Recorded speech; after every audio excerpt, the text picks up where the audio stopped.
All right, I'm here with my brother, Lewis Howes. I want to ask you a couple questions for the musicians out there that might be struggling to build their business, to get more gigs, whether they want to be teaching students, performing more, then maybe they need to get other musicians to hire them. If you want to stand out, you've got to have a baseline of content online, whether it's a few videos at least on YouTube, Agreed. a few videos on Instagram. You have to have a basic profile when someone Googles your name. Because if they meet you, they're going to Google your name later.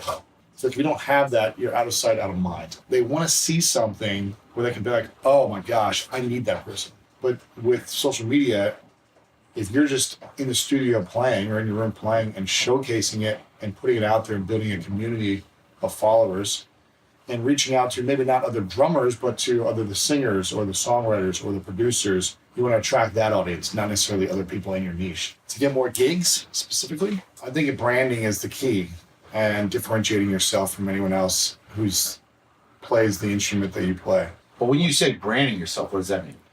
It means creating a unique image so that when people see you, they perceive you to be something specific. So Cool. Your messaging, your copy, the language you use, the more you build up your own audience around the branding that you want to have, around the positioning that you want to have, the more you're going to attract people to hire you. So as opposed to just a violinist, you're a jazz violinist. And you're building that up, and you would be putting out consistent videos demonstrating your skill sets in different scenarios. One could be on the streets busking, one could be at a concert, one could be at a house party, one could be just you straight to camera, and just continually showcasing your talents in different scenarios so people can see themselves booking you in different scenarios as Right. opposed to just you in your chair constantly. Right. So branding yourself as not just a violinist, not just a guitarist, not just a trumpet player, but I like something this. I like this. specific within the instrument. Right. Then you can build relationships by following up on email or social media. Okay. Because everyone's on social media, most people, so you can follow up that way. I like to take the approach where I just follow up with people constantly on email once every few months that I want to work with, and I say, is there anything I can do to support you? Nice. I don't say, will you hire me? Will you book me? Gotcha. Can you hire me to speak at your next event? I never ask for those things. I just say, what do you need right now? What's your biggest challenge? Who are you looking to hire? What do you need to add to your team? What do you need to add to your band? Whatever it may be. Be a person of service to that decision maker or the person you want to work with. Don't sell to them, serve to them.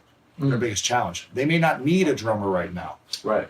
but maybe they're looking for a violinist and you have the relationship. Right.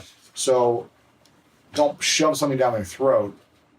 Be a good person, and they'll think of you when they need you. That's Hey, what I- hey, Mom, what do you think? You got anything to add or not? Yes, I think that you have to enroll people into a possibility that is available for them by their hiring you. You're good at what you do. That's assumed that you're good at what you do. But what's available for them is that, you're on time, people enjoy your playing, you're professional. You have to have an enrollment conversation that lets them know why that if they hire you, it will be a benefit to them. And you have to not be afraid to ask for money. Like, don't be afraid to ask for money and get comfortable with the process of asking for money. So I think that's what's missing for a lot of young people is they haven't developed that skill. What about people that have been working for 10 years, 20 years, but they need to up level? I still think it's about having a breakthrough in the area of asking for money Yeah. and enrolling people into why they should hire you. It's not a passive activity. Right. Right. Yeah, sales and marketing. I mean, somebody's got to do that. If it's not a hat that you wear comfortably, then you should hire somebody to do it for you. Or learn it. Get a coach. Get somebody Yeah. like me to coach you. Yeah, right. Amen. Or Good listen, job, Mom. listen to Lewis's podcast. He's got a lot of free advice. School of Great. Go, Mom, go. Yeah. Anything you want to add, Lewis? Or No, she knows it all. Yeah, so contact me. I'll help you have a breakthrough. There you go. in asking for money. There you go. all right. There you have it.